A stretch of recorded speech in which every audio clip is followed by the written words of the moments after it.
खबर वाराणसी से आ रही है, जहां जन समस्या को बेहतर स्वास्थ्य सुविधाएं उपलब्ध कराने एवं लोगों को स्वास्थ्य के प्रति जागरूक करने के उद्देश्य से सांडिले मल्टी स्पेशलिस्ट हॉस्पिटल वाराणसी द्वारा मई 2026 को निःशुल्क स्वास्थ्य शिविर का आयोजन किया गया। यह स्वास्थ्य शिविर प्रातः 9 बजे से दोपहर 2 बजे तक हॉस्पिटल परिसर में आयोजित हुआ, जिसमें बड़ी संख्या में मरीजों ने भाग लेकर विशेषज्ञ चिकित्सकों से परामर्श प्राप्त किया। शिविर में न्यूरो सर्जन एवं स्पाइन रोग विशेषज्ञ तथा स्त्री एवं प्रसूति रोग विशेषज्ञों द्वारा मरीजों की जांच कर रहे उन्हें आवश्यक चिकित्सकीय सलाह दी गई। कार्यक्रम के दौरान मरीजों की समस्याओं को गंभीरता से सुनते हुए आधुनिक चिकित्सा पद्धति के माध्यम से उपचार संबंधी जानकारी भी उपलब्ध कराई गई। वाराणसी से धनेश्वर सहानी की रिपोर्ट। ये मार्क करता है पार्किंसन डिजीज।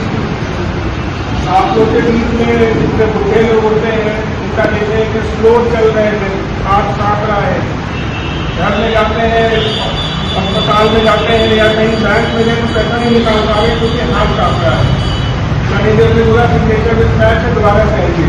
तो पार्किंसन बीमारी होती है जो कि बहुत ज़्यादा कॉमन है।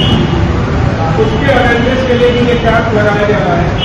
और लाल वाले लोग इसी को बात करते हैं कि अगर आप कहीं ऐसे लोगों को पहचानते हैं तो तुरंत न्यूरोलॉजिस्ट को या न्यूरो सर्जन को मरीजों को भेज दें।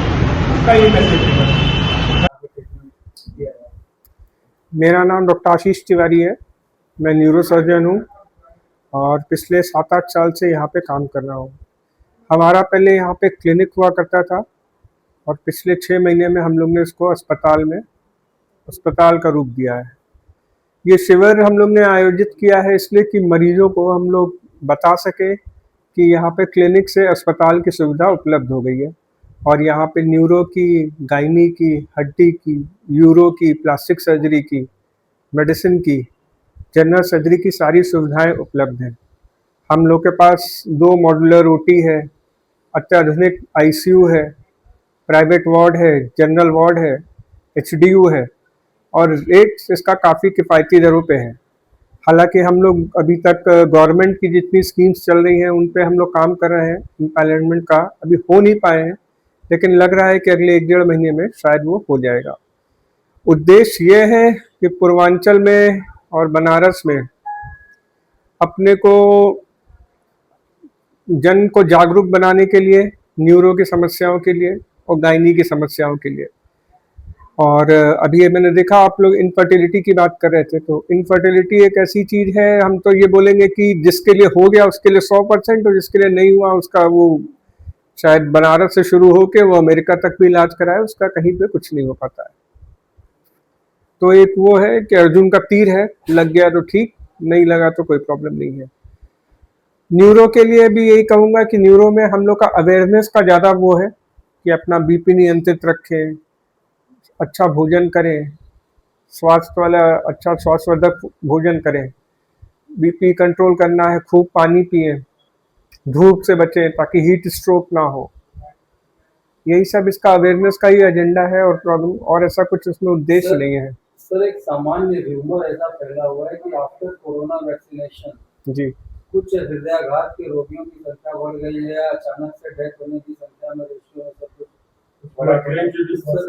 सर ऐसा लोगों के बीच से एक रूमर है, कैसे देखते हैं? देखिए कोरोना की अगर हम लोग बेसिक पैथोलॉजी में जाएं तो उसमें होता क्या था कि मृत्यु का कारण उसमें डीआईसी होता था। उसमें क्या होता था, लंग्स के अंदर जाके वहाँ पे कोशिकाएं फटने लग जाती थी, जिससे कि हम लोग की सांस, जहाँ पे ऑक्सीजन का वो होता है, आदान प्रदान होता है, रुक जाता था। यही सेम सिचुएशन जो है ब्रेन में भी हम लोग देखने को मिल रही है और ये सेम समस्या हम लोग को हार्ट में भी मिल रही है।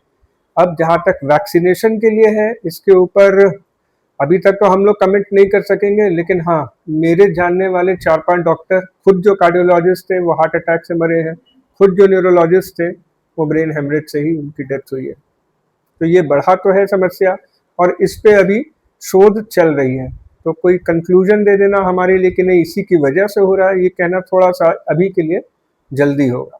डॉक्टर साहब, सोशल क्वेश्चंस की बात की जाए तो इस समय सामान्य जनमानस के बीच खर्चाली पद्धति है वो ज़्यादा एक्सपेंसिव लोगों को समझ में आ रहा है कि इस समय चिकित्सा पद्धति काफ़ी खर्चीली हो गई है। जी, क्या रीज़न है सर और क्या कहेंगे इस समय?